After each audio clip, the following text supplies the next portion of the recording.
What's up, Virtual Shine? We're here. We're gonna do a Lego building competition. So it's me and Tay versus the Bens, and we're gonna see who has the best creation.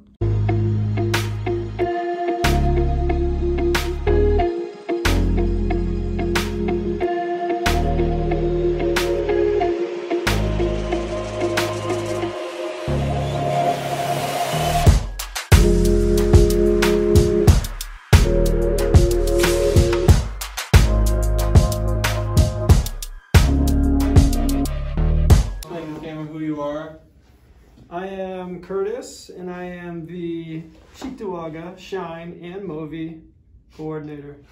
This judging session is brought to you by Movi, a place you go when you are too old for SHiNE. Love it. All right, you guys can start first. Okay, so this is me and Emily's creation. We have a rainbow. We've been trying to stagger it into the whatever shape that is. I don't know, the arc. We have pot of gold right here. This is our little leprechaun. He's watching the pot of gold. Yeah. We have some light posts to add some ambiance. We have a little well right here. And then we have some little flowers and then the green grass. And then this is the sky and then the little clouds. Okay, all right. Very nice. Thank I you. like it. Let's see who we have over here. Okay, so here, I'll begin with this one. We have SpongeBob's home, the pineapple under the sea, as you can see. Front door here, fully functional, opens right up, and Open it works. Right up. So yeah, you that can see really inside of just- SpongeBob's abode, we've got this little thing here. Oh wait, here. Oh, you're missing the doorknob. That's why. Oh, you can't I open see. a door without a It's doorknob. stuck. You know what? The doorman needs to come and fix it, but we have SpongeBob's home. Yes. And here, Ben, Maybe would you like SpongeBob to- is in the bathroom and he Would didn't you like unlock to his explain door. this? This is wheels. It is a metaphor, and I'll connect the two right now. So wheels is a metaphor for the movement of life and how everything continues to move like a wheel, and how you always need wheels. The chapel. There's so many wheels for this. We were talking about this the other day. So many wheels, and how all life wants to do is just stop you and put your wheels in jail. Yep. And this is actually directly from a SpongeBob episode. Yeah. That's why they're interconnected. This is from the episode. I forgot the name of it, but basically, SpongeBob gets fired from the Krusty Krab, and the grill is no longer his home, and he needs to move on. So yes. Okay. All right. Yes. That's our creation. Yes, I love the visual aspect of the Krusty. This is SpongeBob's home. It's right? Pineapple. Yes. And you kind of have like the pineapple, like the leaves coming out of the top and everything is shaped right. And the wheels, man, that is a lot of wheels.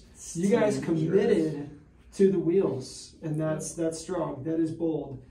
Over here, I see, man, just like an explosion of like life and God's provision in the promise of the rainbow. He's the well that never runs dry. The well that never runs. The well, the source of living water, and the flowers. And then there's even He's the light unto our feet with the little, little light post. Wow. The lamp into our feet. Some would say he's the tire that never deflates. Some would I say don't that. remember. Some would say. Some would say. It's a very old proverb. Some would say. Yeah. So while for functionality, I would have to give it to the Bens, but for presentation and inspiration and God's love and power exuberating through it, I'm gonna have to give it to Taylor and Emily. Woo! Good job. Very nice. Thank you, Judge Curtis. Thank you. Thank you, Judge Curtis. So you guys are Presented by Movi. Now, everybody, you have had the privilege to see both teams' incredible creations, our thought displayed in small plastic bricks right before your eyes. Thank you for joining us. Thank you for joining Curtis. This has been Building Legos with the Interns. Woo! for presentation and inspiration. I believe that the future is brighter. I believe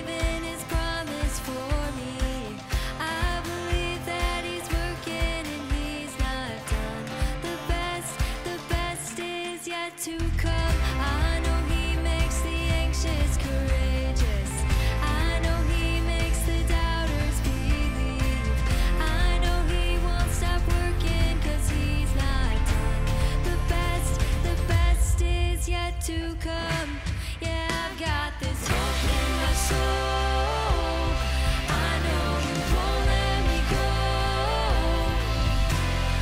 Lord, I believe with your life in me. I've just begun. The best is yet to come. I believe that he gives second chances. I believe he works all things for good. I believe that he's working and he's not done. The best is yet to come. Yeah, I've got this hope in my soul. I know you won't let me go. Lord, I believe with your life in me. I've just begun. I've got this hope in my soul. I know you won't let me go.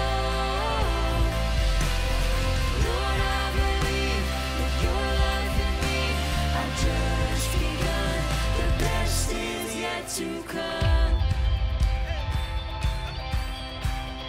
I've got my hopes high. You make my hopes rise. I've got my hopes high. You hold my whole life. I've got my hopes high. You make my hopes rise. I've got my hopes high. You hold my whole life. I've got my hopes high. You make my hopes rise. I've got my hopes high. You hold my whole life. I've got my hopes high. You make my hopes rise. I've got my hopes high. You hold my whole life. Yeah, I've got this hope in my soul. I know you won't let me go. Lord, I believe with your life in me. I've just begun. I've got this hope in my soul.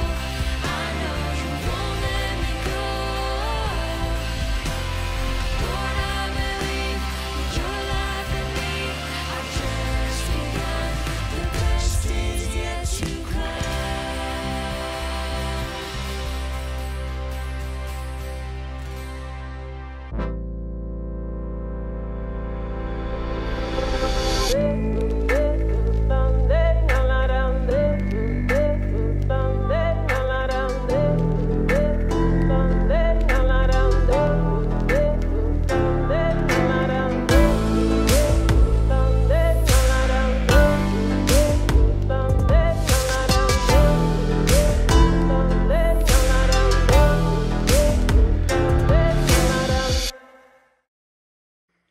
Yo, what's going on, guys?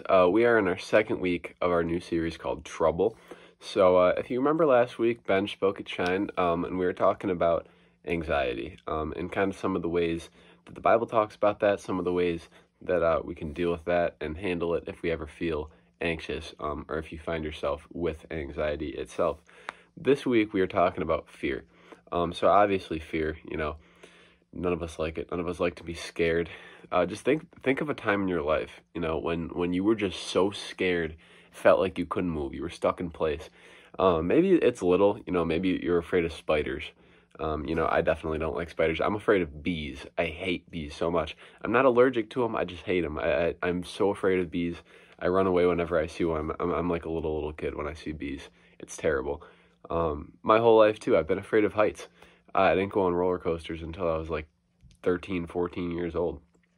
Kind of lame, I know. I love roller coasters now, but I'm still afraid of heights. If I'm up on a big building and I'm looking down, I might just pass out because of how scared I am. But the Bible tells us, and God tells us, that fear is not always a bad thing. In fact, it can be a good thing sometimes.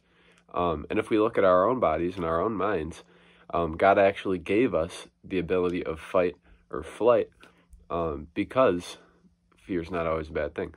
So, you know, if you're camping in the woods and you see a big animal, like a bear or something like that, you know, running at you, it's probably not a bad thing to be afraid of that and want to run away, because that's going to potentially save you. And so in the same way, God saves us when we feel these emotions of fear. If we look at Psalm 23 in the Bible, it gives us a really encouraging message about God and fear. It says, "The Lord is my shepherd, I lack nothing. He makes me lie down in green pastures. He leads me beside quiet waters, and he refreshes my soul.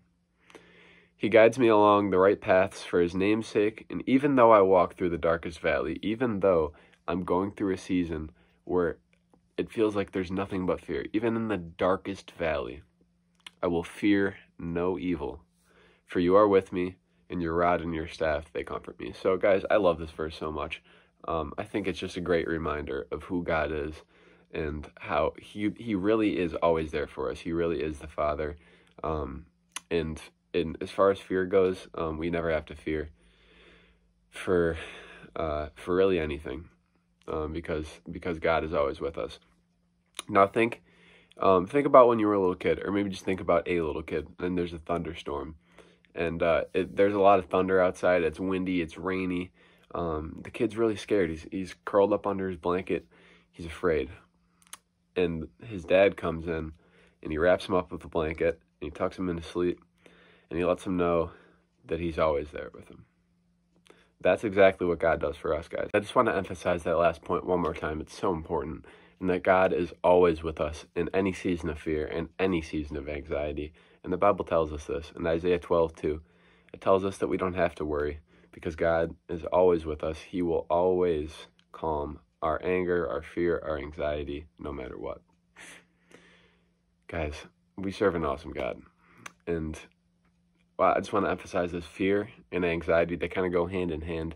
Neither of them are a bad thing always. Neither of them are a bad thing a lot of the times. But what's important for us to know is how to deal with those things when they come into our lives, and what we can do through God to kind of remedy and calm those things. We serve an awesome God, and he will calm any of our fears if we trust him. Guys, have a great week, and we will see you next week. We're going along in this trouble series, and I cannot wait to see everybody on Sunday. Peace out.